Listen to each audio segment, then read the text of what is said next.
میرے آقا صلی اللہ علیہ وسلم فرماتے ہیں وہ مر جائیں تو ان کے جنازے پر مت جانا، ولا تصلوا علیہم، یعنی ان پر نماز مت پڑھنا، یہ جنازے کی نماز بھی مت پڑھنا۔ محترم حضرات، آپ نے مکمل حدیث پاک سنی، ان میں بد مذہبوں کے ساتھ نماز پڑھنے، جنازے میں جانے، جنازہ پڑھنے سے منع کیا گیا۔ لہٰذا معلوم ہوا کہ یہ بد مذہب کلمہ پڑھنے والے، نماز پڑھنے والے نام نہاد مسلمان ہوں گے، مگر ان کے عقائد و نظریات اسلام کے مخالف ہے، اس لیے ان کے ساتھ نماز نہیں پڑھنا۔ آج کہتے ہیں یہ مسلمان چنونوں بھی نماز جنازہ پڑھ لیں گے، کیا ہوتا، کس کے پیچھے نماز پڑھ لیں گے، کون سا بھی اللہ اکبر چو بولتے ہیں، یہ بولا جا رہا دنیا میں آج۔ عوام کو معلوم نہیں، حضور منع کر رہے ہیں، اور یہ پبلک نام نہاد مسلمان ہی ڈھونگی انسان رچانے والا حضور کے گستاخوں کے پیچھے نماز پڑھ لیتے ہیں۔ میرے پیارے دوستو بزرگوں، سوچو آپ، کلمہ، ہر کلمہ پڑھنے والا اگر جنت میں جائے گا تو جتنے خارجی ہیں اور جتنے یہ جو غلام احمد قادیانی کے جتنے مرید ہیں جو نبوت کا دعویٰ کیا ہے، یہ سب کے سب قادیانی جنت میں چلے جائیں گے۔ اس لیے کلمہ پڑھنے سے نہیں، عقیدہ صحیح رکھنا، کلمے پہ موجود رہنا، کلمے پر قائم رہنا۔ کلمہ تو یزید بھی پڑھ رہا تھا، کیا وہ جنتی ہو جائے گا؟ میرے پیارے دوستو بزرگوں، ایک بات نبی پاک صلی اللہ علیہ وسلم نے یہ بھی فرمائی، وَلَا تُنَاكِحُهُمْ، یعنی بد مذہبوں کے ساتھ نکاح مت کرو۔ آج اپنی بچیوں کو ہم لوگ وہابی دیوبندیوں میں دیتے ہیں، بد مذہب یہی ہے، میں ثابت کروں گا بد مذہب کون ہے۔ یہ لوگ جتنے فرقے والے ہیں، فرقے باطلہ، یہ سب کے سب بد مذہب ہیں۔ اس سے ہم لوگ اپنی بچی کو بچاؤ، اپنی بیٹیوں کو بچاؤ۔ اگر آج تم اپنی بیٹی کو دو گے وہابیوں میں تو تمہارا باپ کل ہو کے، تمہارا باپ اس کے صحبت میں آ کے، تمہاری اماں اس کی صحبت میں آ کے، وہ خود بخود سب بد مذہب میں شمار ہو جائیں گے۔ ایک بد مذہب ساری چیزوں کو خراب کر دیتا ہے۔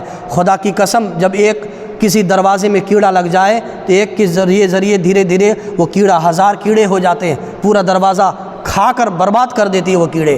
اس لیے میرے آقا فرماتے وَلَا تُنَاكِحُهُمْ، یعنی ان بد مذہبوں کے ساتھ نکاح مت کرو۔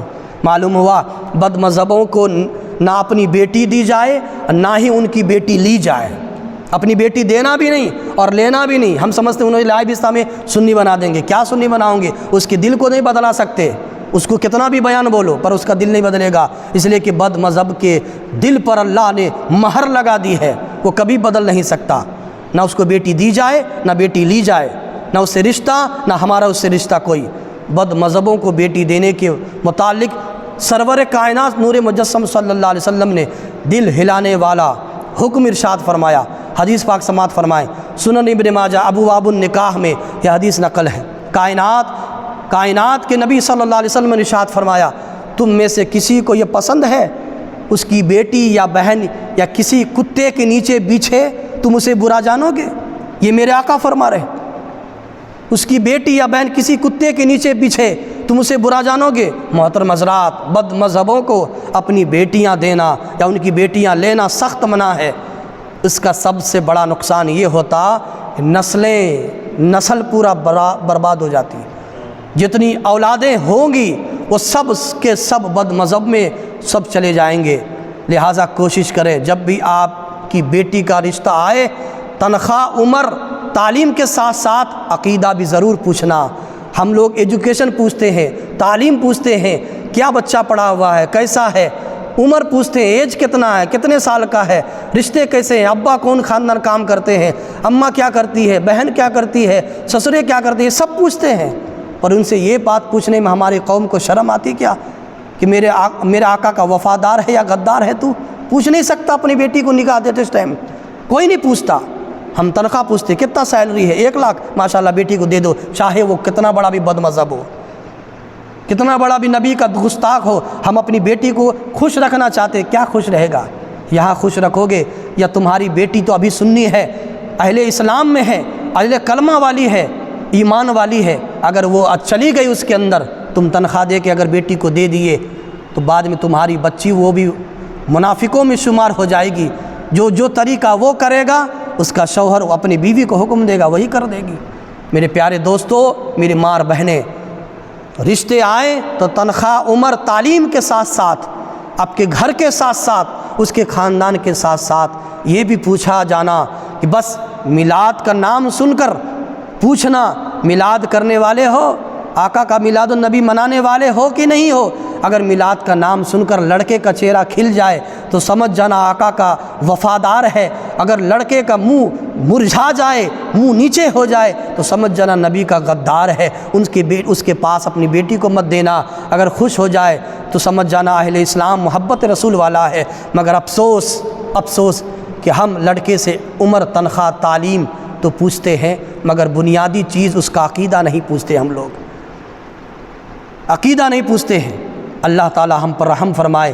جب بد مذہبوں کے ساتھ کھانے پینے، نکاح کرنے، ان کی عیادت کرنے، ان کے ساتھ نماز پڑھنے، ان پر نماز پڑھنے سے نبی پاک صلی اللہ علیہ وسلم نے جب منع فرما دیا، پھر ان کے پیچھے کیسے نماز ہو سکتی ہے؟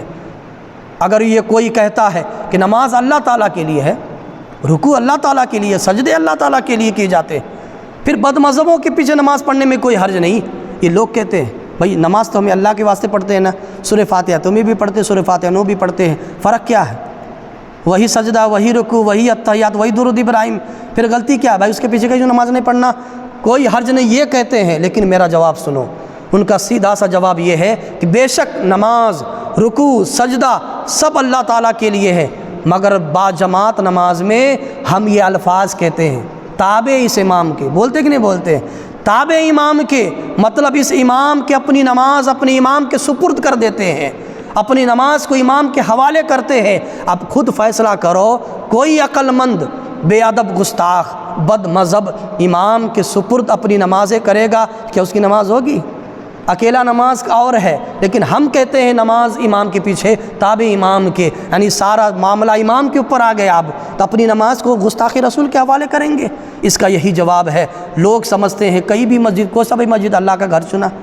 او جاہلو، سمجھ کرو، حضور کی حدیث کو دل میں بٹھاؤ، آقا صلی اللہ علیہ وسلم صحابہ سے زیادہ تم نماز پڑھنے والے ہو گئے، اولیاء اللہ سے زیادہ نماز پڑھنے والے ہو گئے، جو ان کے سمجھ میں نہیں آئی تمہارے سمجھ میں آ گئی بات؟ نہیں، قرآن میں مسجد زرارہ کا ذکر ہے۔ ہر مسجد اللہ کا گھر نہیں ہوتا۔ شیعہ کا بھی مسجد انہوں اپنے اپنے گھر بناتے ہیں خدا کے لیے، منافق بد مذہب بھی اپنے اپنے بناتے ہیں مسجداں، تو کیا ان لوگوں کے اللہ کا گھر ہو جائے گا؟ مسجد زرار کو میرے نبی صلی اللہ علیہ وسلم نے کیوں آگ لگائی؟ صحابہ کے ذریعے کیوں جلا کے راکھ کر دیا مسجد کو؟ ہر مسجد کے امام کے پیچھے نماز پڑھنا ضروری نہیں، بلکہ اس کا عقیدہ، اس کا عشق دیکھا جاتا ہے۔ آؤ سنتے ہیں، حدیث شریف کے اندر ابن ماجہ میں ہے، حضرت جابر رضی اللہ عنہ سے روایت ہے، نبی پاک صلی اللہ علیہ وسلم نے فرمایا وَإِن لَقِيتُمُوهُمْ فَلَا تُسَلِّمُوا عَلَيْهِمْ، یعنی اور جب ان بد مذہبوں سے ملو تو ان کو سلام نہ کرو۔ ایک گستاخ رسول میرے سے سوال کرے سلام نہ کرنا کون سی حدیث میں ہے؟ وہ جاہل سن، ابن ماجہ میں ہے، کہہ رہا کہ سلام نہ کرنا بد مذہبوں کو کون سی حدیث میں؟ والا سن لے، وَإِن لَقِيتُمُوهُمْ فَلَا تُسَلِّمُوا عَلَيْهِمْ، جب ان بد مذہبوں سے ملو تو ان کو سلام نہ کرو۔ حدیث شریف امام طبرانی علیہ رحمۃ اللہ علیہ معجم الکبیر میں اور امام ابو نعیم نے نقل کرتے ہیں، حضرت معاذ رضی اللہ عنہ سے روایت ہے، سرور کائنات صلی اللہ علیہ وسلم نے ارشاد فرمایا جو کسی بد مذہب اور بدعتی کی تعظیم کرے اس نے اسلام کو ڈھانے میں مدد کر دیا۔ اللہ اکبر، اللہ اکبر، یہ کتنی بڑی، وہ لوگ اگر اس کی تعظیم بھی ہم کریں تو اسلام کو ڈھانے میں ہم لوگ خود اپنی مدد کر رہے ہیں اسلام کو توڑنے کی۔ فتاوی رضویہ میں جلد نمبر 6 صفحہ نمبر 104 پر ہے، امام عشق و محبت اعلیٰ حضرت فاضل بریلوی رحمۃ الرضوان غنیۃ الطالبین کے حوالے سے نقل فرماتے ہیں، جو غوث پاک کی کتاب ہے۔ حضرت فضیل بن عیاض علی رحمۃ اللہ نے فرمایا جو کسی بدعتی و بد مذہب سے محبت رکھے اس کے عمل خبط و ضائع ہو جائیں گے اور ایمان کا نور اس کے دل سے نکل جائے گا۔ اور جب اللہ تعالیٰ نے اپنے کسی بندے کو جانے کہ وہ بد مذہب سے بغض رکھتا ہے، کوئی جانے کہ وہ آدمی ہے لیکن وہ بد مذہب سے بغض رکھتا ہے، نفرت رکھتا ہے، تو سنو آقا کیا فرماتے ہیں، مجھے امید ہے کہ اللہ اسی کے سبب رب تعالیٰ اس کے گناہ کو بخش دے گا۔ جو بد مذہب سے بغض رکھتا ہے اور ہمیں کو معلوم ہو جائے کہ وہ بغض رکھتا ہے تو اللہ تعالیٰ اس کے گناہ کو بخش دے گا، اگر اس کے عمل تھوڑے ہی کیوں نہ ہو۔ اور کسی بد مذہب کو راہ میں آتا دیکھو، کوئی راستے سے آ رہا ہے تو دوسرا راستہ اختیار کر لو، اس کے راستے پہ مت جاؤ۔ میرے پیارے دوستو بزرگوں، حدیث شریف میں ایک اور ہے، ابن ماجہ میں حدیث پاک نقل ہے، حضرت حذیفہ رضی اللہ عنہ سے روایت ہے، نبی پاک صلی اللہ علیہ وسلم نے فرمایا اللہ تعالیٰ بد مذہبوں کی نہ نماز قبول کرتا ہے، نہ روزہ، نہ زکوٰۃ، نہ حج، نہ عمرہ، نہ نفل، نہ فرض۔ بد مذہب یہ اسلام سے ایسے نکل جاتے ہیں جیسے گوندے ہوئے آٹے سے بال نکل جاتا ہے، اسلام سے یہ لوگ نکل جاتے ہیں۔ اب سنو بد مذہب کسے کہتے ہیں۔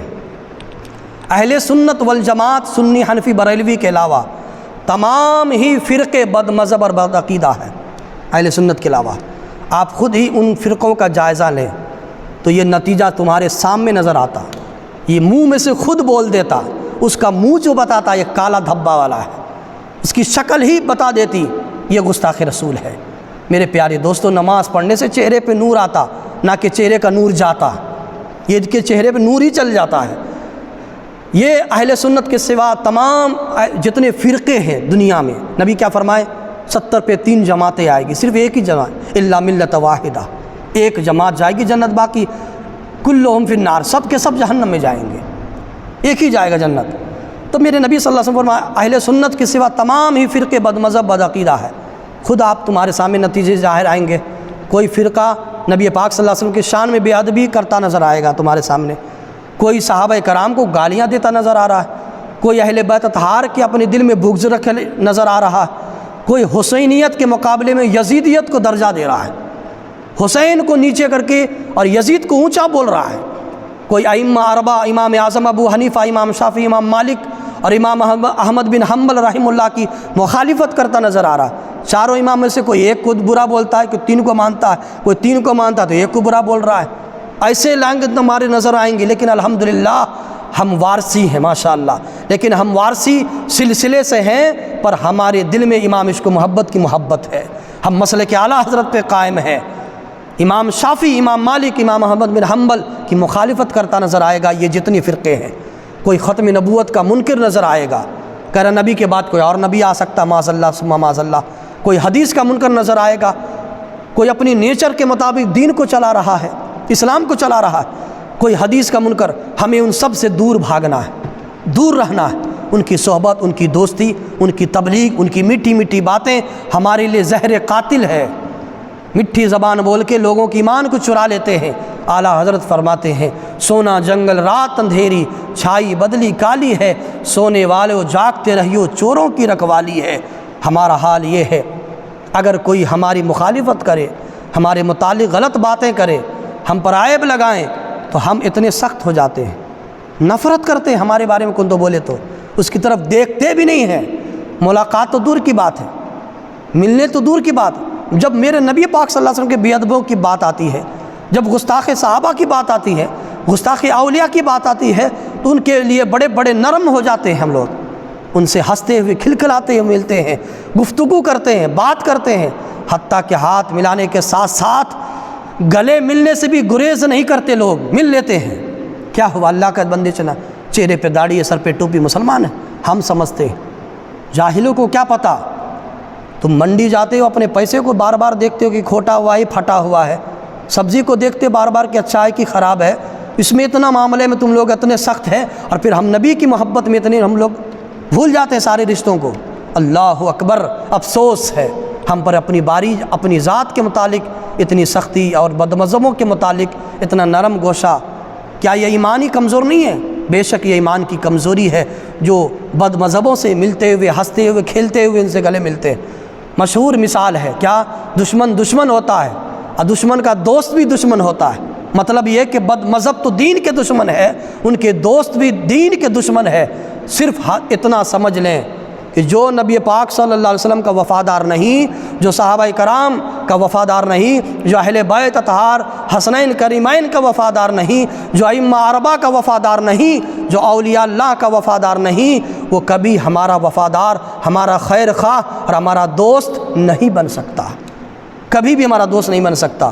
مولانا حسن رضا خان علیہ رحمۃ اللہ فرماتے ہیں اپنا عزیز وہ ہے جسے تو عزیز ہے، شعر کہتے ہیں اپنا عزیز وہ ہے جسے تو عزیز ہے، ہم کو ہے وہ پسند جسے تو آئے پسند۔ سبحان اللہ، ہم کو ہے وہ پسند جسے آئے تو پسند۔ مطلب یہ کہ اپنا عزیز وہ یعنی دوست جس کے دل میں سرکار دو عالم صلی اللہ علیہ وسلم کی محبت، ہماری پسند وہ ہے جو نبی پاک صلی اللہ علیہ وسلم کو کائنات کی ہر شے سے زیادہ پسند ہے۔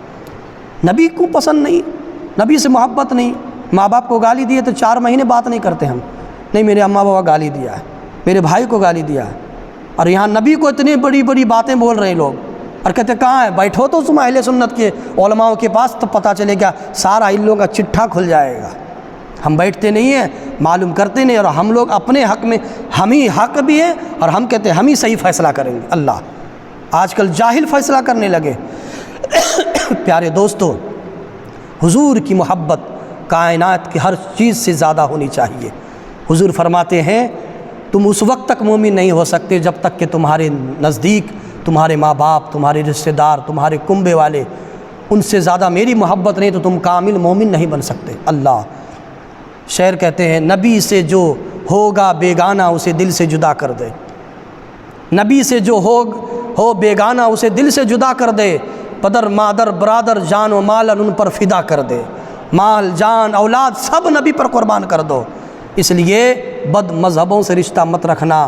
سنی کے علاوہ آج ہر آدمی بول رہا میں سنی، لیکن بولنے سے نہیں ہوتا۔ سنی وہ ہوتا ہے جس کا نبی کا نام سنتے ہی چہرہ کھلکھلا جائے، آقا پر سلام پڑھے تو مؤدبانہ عرض میں کھڑے ہو کر آقا کی بارگاہ میں سلام میں کھڑے ہو جاتے ہیں، آقا کا نام سن کر چہرہ مسکرا جاتا ہے۔ ماشاءاللہ ان کا چہرہ اہل سنت کا دیکھا جائے، اور ان گستاخان صحابہ، گستاخان نبی کا چہرہ دیکھا جائے تو پتہ چل جاتا دنیا ہی میں۔ وآخر دعوانا الحمدللہ رب العالمین۔